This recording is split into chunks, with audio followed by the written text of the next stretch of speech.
ইয়ালামুহুন্না ইল্লাল্লাহ। পাঁচটি জিনিস এমন আছে, ওই পাঁচটা জিনিসের খবর একমাত্র আল্লাহ জানে, অন্য কেউ জানে না। খামসুন লা ইয়ালামুহুন্না ইল্লাল্লাহ। পাঁচটি জিনিস এমন আছে যেগুলোর খবর কোন দিন হবে, কখন হবে, কিভাবে হবে, এটা শুধুমাত্র আল্লাহ জানে। দুনিয়ার অন্য কেউ জানে না, অন্য কেউ জানার ক্ষমতাও রাখে না। ইন্নাল্লাহা ইনদাহু ইলমুস সাআহ। কিয়ামত কোন দিন হবে,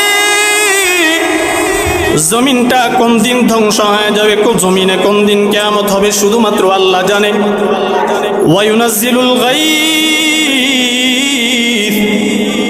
জমিনের ভিতরে বারি বর্ষণ হয়, বৃষ্টি বর্ষণ হয়। কখন বৃষ্টি বর্ষণ হবে, কখন জমিনের ভিতরে বৃষ্টি পড়বে, শুধুমাত্র আল্লাহ জানে। ওয়া ইয়ালামু মা ফিল আরহাম। মায়ের রেহেমের ভিতরে কি আছে, শুধুমাত্র আল্লাহ জানে। ওয়া মা তাদরি নাফসুম মাযা তাকসিবু গাদা। আগামী দিন আপনি আমি কি খাবো, কি উপার্জন করব, শুধুমাত্র আল্লাহ জানে, অন্য কেউ জানে না। ওয়া মা তাদরি নাফসুম বিআইয়ি আরদিন তামুত। আপনি আমি কোন দিন কোন জমিনের ভিতরে মারা যাব, কেউ জানে না, কেউ জানে না। শুধুমাত্র আল্লাহ রব্বুল আলামিন জানে কোথায় কখন আপনার আমার মরণ হবে। কাফেররা যখন নবীকে প্রশ্ন করতেন, বলো কিয়ামত হবে কোন দিন হবে, তখন নবী আলাইহিস সালাম এই জবাব দিতেন, কিয়ামতের খবর শুধুমাত্র আল্লাহ জানে, অন্য কেউ জানে না।